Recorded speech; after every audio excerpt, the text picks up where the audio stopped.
So right now, millions of Americans are all basically sitting down to eat the same meal: turkey, cranberries, stuffed potatoes, stuffing, pumpkin pie, and other things that are Thanksgiving Day themed foods. And it's a big game of coordination, and it's pretty fascinating to me. So I'm going to talk about the economics of Thanksgiving. But I'm also going to talk about the economics of Black Friday, because not only do we sit down for this massive meal of singularity, but we also go out and shop a bunch. So today I'm going to break down the two most coordinated days of the year and how we get it all done. And it all starts with the star of the show. Every year, about 46 million turkeys are eaten on Thanksgiving. That's half of all the turkeys sold in the entire year. Now, this is chocolate, right?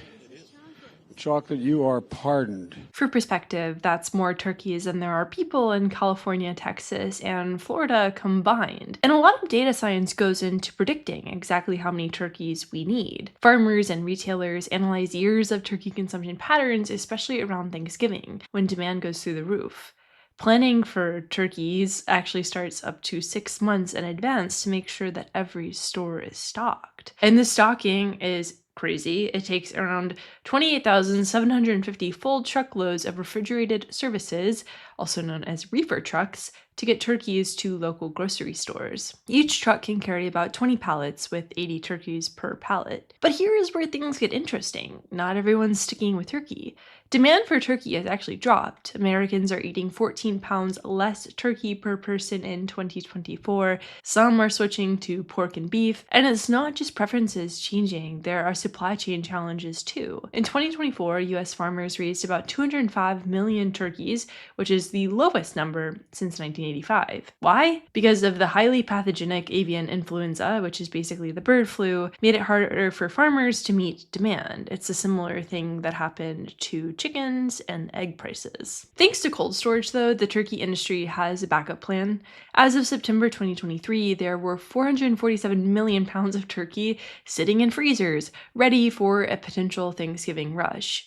Frozen turkeys, which actually make up about 90% of Thanksgiving sales, can be stored for months, so farmers can produce them year-round to keep supply steady. Here's the good news. While inflation has hit a lot of things, the cost of a Thanksgiving dinner has actually fallen 5% in 2024. Stores know that Thanksgiving is when everyone pays attention to prices. This time of year is very important to them. The week before and after Thanksgiving delivered a $2.4 billion sales lift for grocery stores compared to an average week. And so they often sell Thanksgiving staples at a loss, especially those turkeys. They're willing to make zero profit or even lose money on that centerpiece of your dinner. Thanksgiving shopping isn't just about Thanksgiving. When you go to buy your turkey, you're probably also getting all the ingredients for sides, snacks for the weekends, and maybe even some supplies for holiday baking if you like baking cookies. I have a pretty cool peanut butter dog treat recipe if you're interested. This is the perfect example of what economists call a loss leader strategy. Stores know if they can get you in the door with a good turkey price, you'll probably do all your holiday shopping there. There are a few more fascinating pieces of the puzzle because there's something called the sweet potato belt, stretching across North Carolina, Mississippi, and Louisiana. These three states grow most of America's sweet potatoes. Morton, Illinois calls itself the pumpkin capital of the world, and they're actually not exaggerating. One town processes about 80% of all canned pumpkin in the US through the Libby's canning factory. And so when you zoom out, what's happening across the United States this week is actually kind of incredible.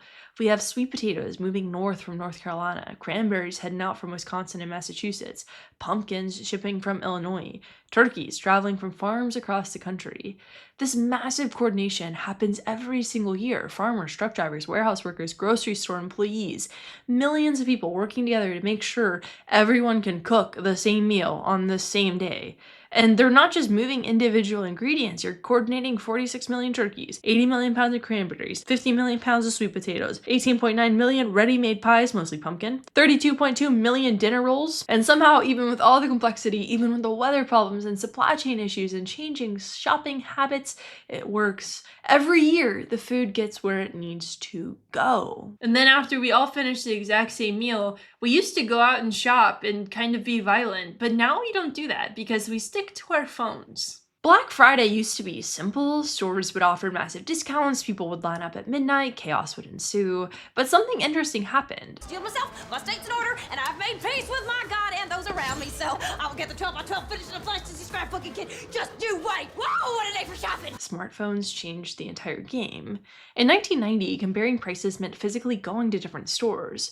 By 2000, you could check prices online, but it might take you half an hour. But now, you can compare every single store's price in mere seconds. And this complete price transparency changed how stores have to think about everything.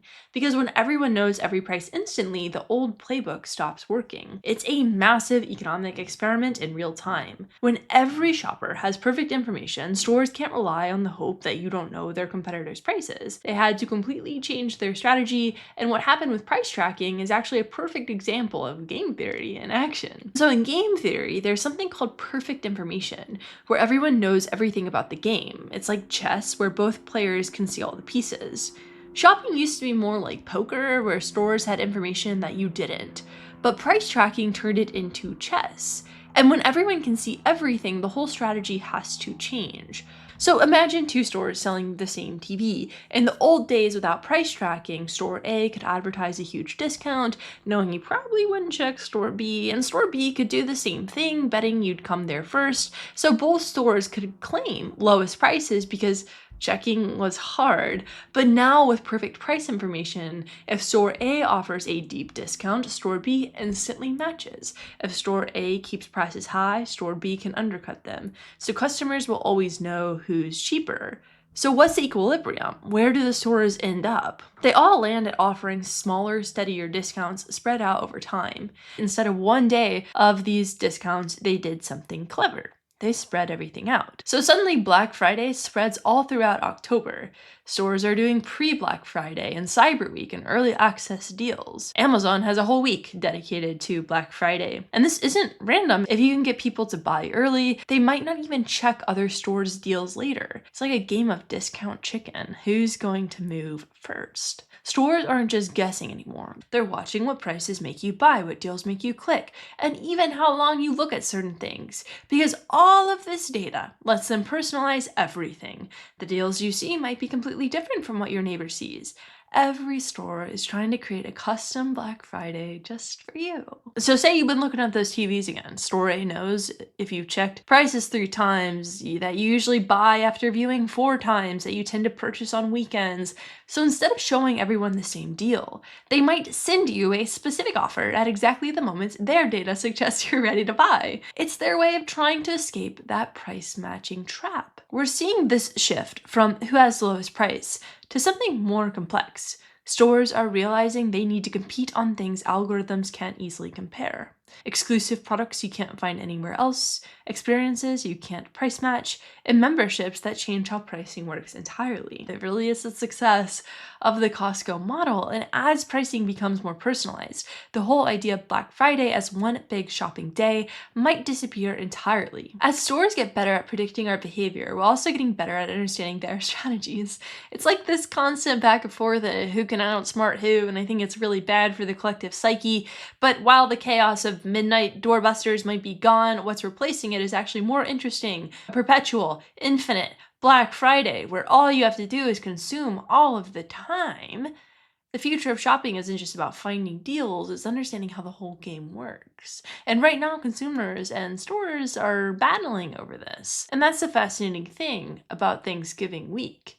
It's all about coordination. That's the beauty of supply chains. Thanks so much for hanging out. Thanks so much for spending time with me. Feel free to like and subscribe if you found the video interesting. And I have a podcast called Let's Appreciate. I have a Substack, kyla.substack.com. I post almost daily short form videos. Oh, also I have a book called In This Economy, How Money and Markets Really Work. If you're looking for a gift for anybody in your life, ever, including a beautiful woman or a beautiful man or a beautiful somebody or a dog or a cat or anything, here's a gift that you can gift them. I think it's pretty cool. Hope you all are doing okay, and I'll talk to you very soon.